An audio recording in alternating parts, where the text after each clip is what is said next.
एक शख्स आया अल्लाह के नबी सल्लल्लाहु अलैहि वसल्लम के पास, नौजवान लड़का था। उसने आके कहा, अल्लाह के नबी सल्लल्लाहु अलैहि वसल्लम मैं जिना करना चाहता हूँ। नबी अलैहिस्सलाम ने उसको कई तलखी से नहीं समझाया कि क्या बात कर रहे हो, तुम्हें पता नहीं लग रहा तुम मेरे से क्या बात कर रहे हो। नबी अलैहिस्सलाम ने उससे पूछा कि अतुहिब्बुल उम्मिक, क्या बेटा आप अपनी माँ के साथ ये पसंद करेंगे?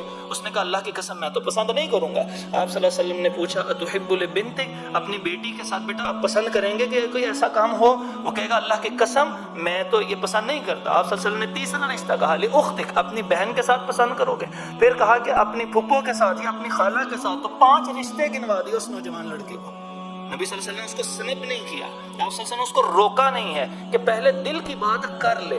तो इससे हमें मालूम होता है कि अगर नौजवान नस्ल दीगर अफराद अपनी बड़ी नस्ल से और बड़े छोटों के साथ उस गैप को दूर करना चाहते हैं, तो सबसे पहला काम करना पड़ेगा कि उनको दूसरे की बात को सुनना पड़ेगा।